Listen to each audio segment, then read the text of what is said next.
Heritage garden. இங்க பாருங்க எல்லா மூலிகையான எல்லா செடிகளும் இருக்கு. இது நிறைய இருக்கு. அங்க பாருங்க இது ஹெரிடேஜ் கார்டன்னு எழுதிருக்கு. கேரளாவில் உள்ளது. இது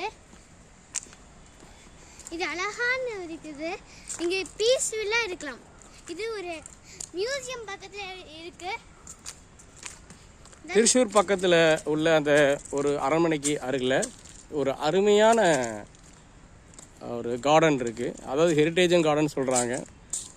மேபி அந்த காலத்தில் இருந்த மன்னர்களோ இல்லை அங்கே இருந்தவங்களோ எல்லாரும் வந்து இங்கே சாயந்தர நேரத்தில் வந்து இலைப்பாரி விட்டு ரொம்ப அருமையாக இருக்குது கார்டன். உள்ளே வந்து அங்கங்கே வந்து உட்கார்ற மாதிரி இடம், உள்ளே ஒரு கிணறு, அதெல்லாம் இப்போ நம்ம பார்த்துக்கிட்டு இருக்கோம்.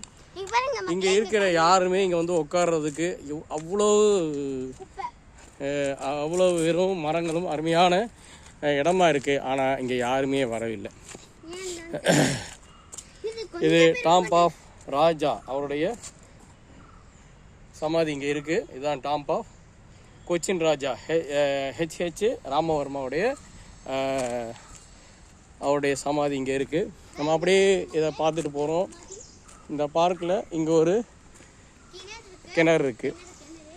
அப்படியே இந்த பார்க் இந்த பூங்கா வந்து ரொம்ப மிகப்பெரிய பூங்காவாக இருக்குது.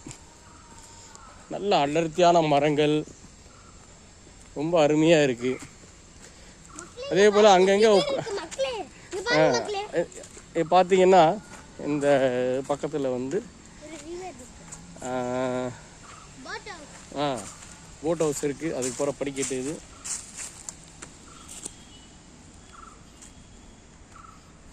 அப்படியே நடந்து போனோம்னா அவ்வளோ அருமையாக இருக்குது. ஆனால் இங்கே யாருமே வரலை.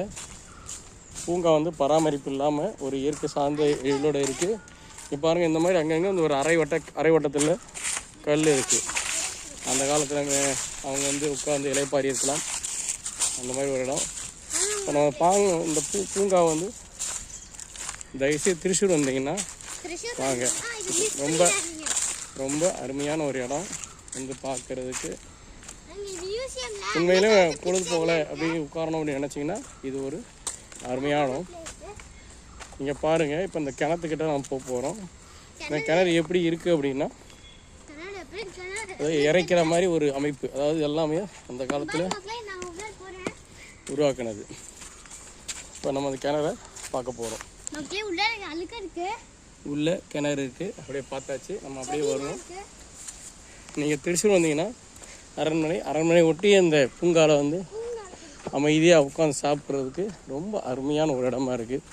அவ்வளோ ஒரு கலைநயத்தோடு உட்கார்றதுக்கான இடத்த வச்சுருக்குறாங்க. அது பக்கத்துலேயே ஒரு குளம் இருக்குது, படகு குளம் இருக்குது. பாருங்கள், திருச்சூரில் வந்து இந்த அரண்மனை பற்றி போட்டிருக்க வழி இந்த பாலத்தை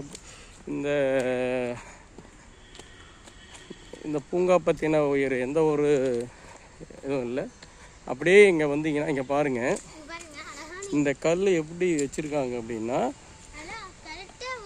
நடுவில் பார்த்தீங்கன்னா ஒரு கல் அப்படியே ஒரு நேர் கல்லாக போகிற மாதிரியும், அதில் இந்த பக்கம் அந்த கல் இருக்க மாதிரி ஒரு வேலைப்பாடோட அழகான ஒரு குளம் இருக்குது. இந்த குளத்தில் மீன் இருக்குது. மீனை காமிக்கிறேன், வாங்க. இந்த குளத்தில் வெள்ளை மீன் இருக்குது. வெள்ளை மீன் இருக்குது. ரொம்ப அருமையாக இருக்குது. இந்த குளத்தில் வந்து மீன் விட்டுருக்காங்க, வெள்ளை மீன். அப்புறம் வந்து கோல்டு ஃபிஷ் கோல்டு ஃபிஷ் இருக்குது.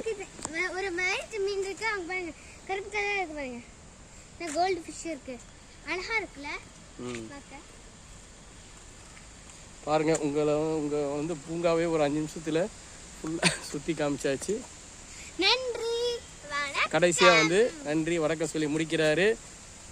வணக்கம்.